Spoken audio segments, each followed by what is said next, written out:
The Tree of Life by Arthur Machen. Chapter 1. The Morgans of Llantrisant were regarded for many centuries as among the most considerable of the landed gentry of South Wales. They had been called Reformation parvenus, but this was a piece of unhistorical and unjust abuse. They could trace their descent back, without doubt, certainly as far as Morgan ap Ifor, who fought and, no doubt, flourished in his way circa 980. He, in his turn, was always regarded as of the tribe of St. Teilo, and the family kept, as the most precious relic, a portable altar which was supposed to have belonged to the saint. And for many hundred years the eldest son had borne the name of Teilo. They had intermarried, now and again, with the Normans, and lived in a 13th century castle, with certain additions for comfort and amenity made in the reign of Henry VII, whose cause they had supported with considerable energy. From Henry they had received grants of forfeited estates, both in Monmouthshire and Glamorganshire. At the dissolution of the religious houses, the Sir Teilo of the day was given Llantrisant Abbey with all its possessions. The monastic church was stripped of its lead roof, and soon fell into ruin, and became a quarry for the neighbourhood. The abbot's lodging and other of the monastic buildings were kept in repair, and being situated in a sheltered valley, were used by the family as a winter residence in preference to the castle, which was on a bare hill high above the abbey. In the 17th century, Sir Henry Morgan, his elder brother had died young, was a Parliament man. He changed his opinions and rose for the king in 1648, and, in consequence, had the mortification of seeing the outer wall of the castle on the hill not razed to the ground, but carefully reduced to a height of 4 or 5 feet by the Cromwellian Major General commanding in the west. Later in the century, the Morgans became Whigs, and later still were able to support Mr. Gladstone up to the Home Rule Bill of 1886.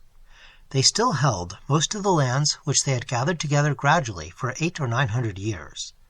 Many of these lands had been wild, remote, and mountainous, of little use or profit save for the sport of hunting the hare. But early in the 19th century, mining experts from the north, Fothergills and Renshaws, had found coal, and pits were sunk in the wild places, and the Morgans became wealthy in the modern way. By consequence, the bad seasons of the late 70s and the agricultural depression of the early 80s hardly touched them.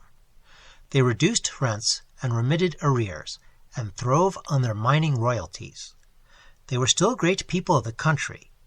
It was a very great pity that Teilo Morgan of Llantrisant was an invalid and an enforced recluse, especially as he was devoted to the memories of his house, and to the estate, and to the interests of the people on it. The Llantrisant Abbey of his day had been so altered from age to age that the last abbot would certainly have seen little that was familiar to his eyes. It was set in rich and pleasant meadowland, with woods of oak and beech and ash and elm all about it. Through the park ran the swift, clear river Avon Torfaen, the stone or boulder crusher, so named from its furious courses in the mountains where it rose. And the hills stood round the abbey on every side. Here and there, in the southern-facing front of the house, there could be seen traces of 15th century building.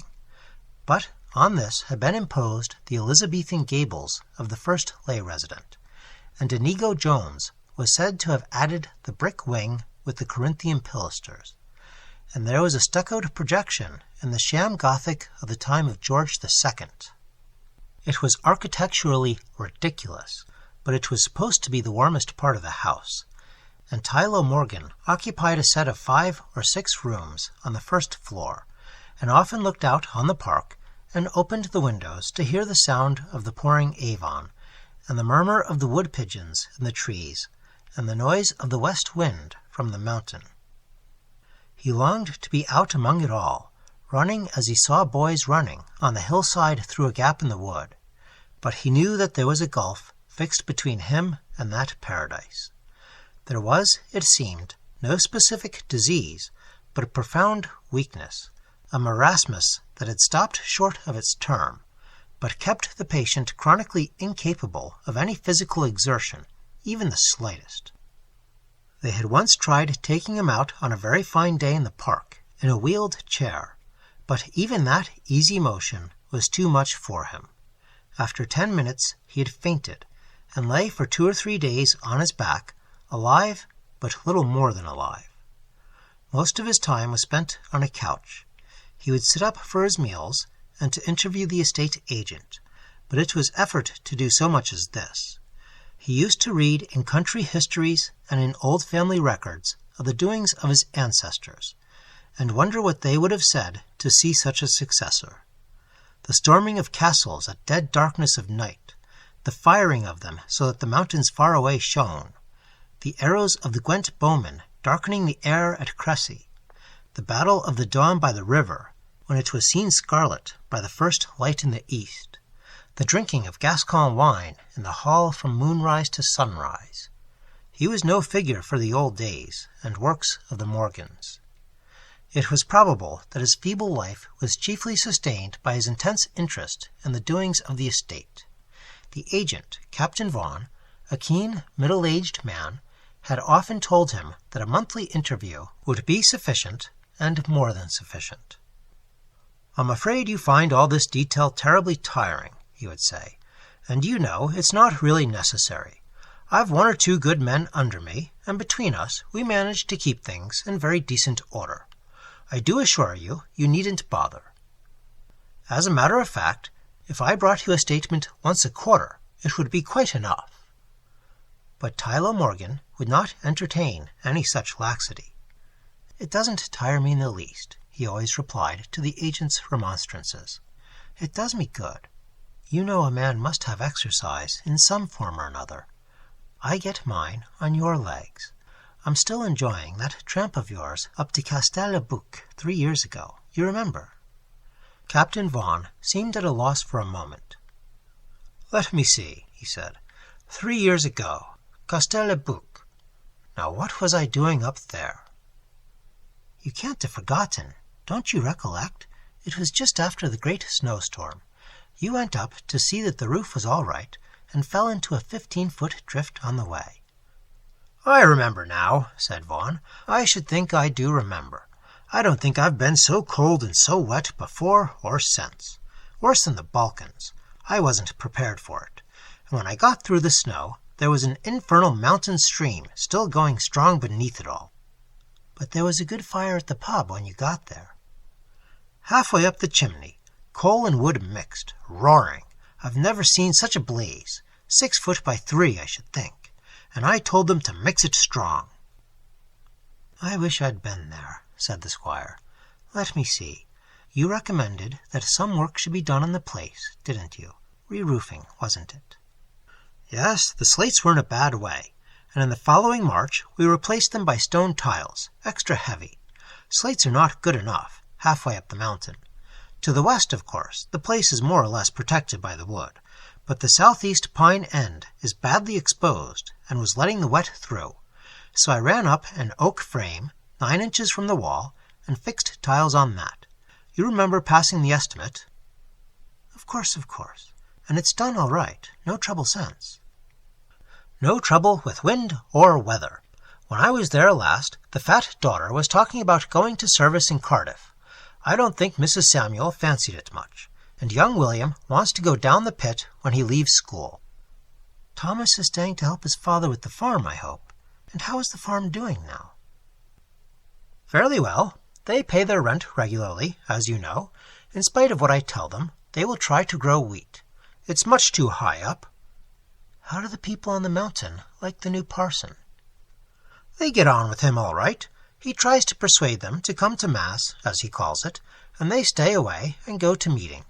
But quite on friendly terms, out of business hours." "I see. I should think he would be more at home in one of the Cardiff parishes. We must see if it can't be worked somehow. And how about those new pigsties at Tye, Captain? Have you got the estimate with you? Read it out, will you? My eyes are tired this morning. You went to Davies for the estimate. That's right. The policy of the estate is, always encourage the small man. Have you looked into that business of the marsh? The marsh? Oh, you mean at Kemmy's. Yes, I've gone into it, but I don't think it would pay for draining. You'd never see your money back. You think not? That's a pity. Teilo Morgan seemed depressed by the agent's judgment on the Kemmy's marshland. He weighed the matter. Well, I suppose you are right. We mustn't go in for fancy farming. But look here, it's just struck me. Why not utilize the marsh for growing willows? We could run a sluice from the brook right across it. It might be possible to start basket making. In a small way, of course, at first. What do you think? That wants looking into, said Captain Vaughan. I know a place in Somerset where they are doing something of the kind. I'll go over on Wednesday and see if I can get some useful information. I hardly think the margin of profit would be a big one, but you would be satisfied with 2%? Certainly. And here's a thing I've been wanting to talk to you about for a long time, for the last 3 or 4 Mondays, and I've always forgotten. You know the Greg on the farmhouse, a beautiful southern exposure and practically wasted. I feel sure that eggplants would do splendidly there. Could you manage to get out some figures for next Monday? There's no reason why the eggplant shouldn't become as popular as the tomato and the banana, if a cheap supply were forthcoming. You will see to that, won't you? If you're busy, you might put off going to Somerset till next week. No hurry about the marsh. Very good. The Greg. Eggplants. The agent made an entry in his notebook and took his leave soon afterwards. He paced a long corridor till he came to the gallery from which the main staircase of the abbey went down to the entrance hall. There he encountered an important-looking personage, square-chinned, black-coated, slightly grizzled. As usual, I suppose, the personage inquired. As usual. What was it this time? Eggplants. The important one nodded, and Captain Vaughan went on his way.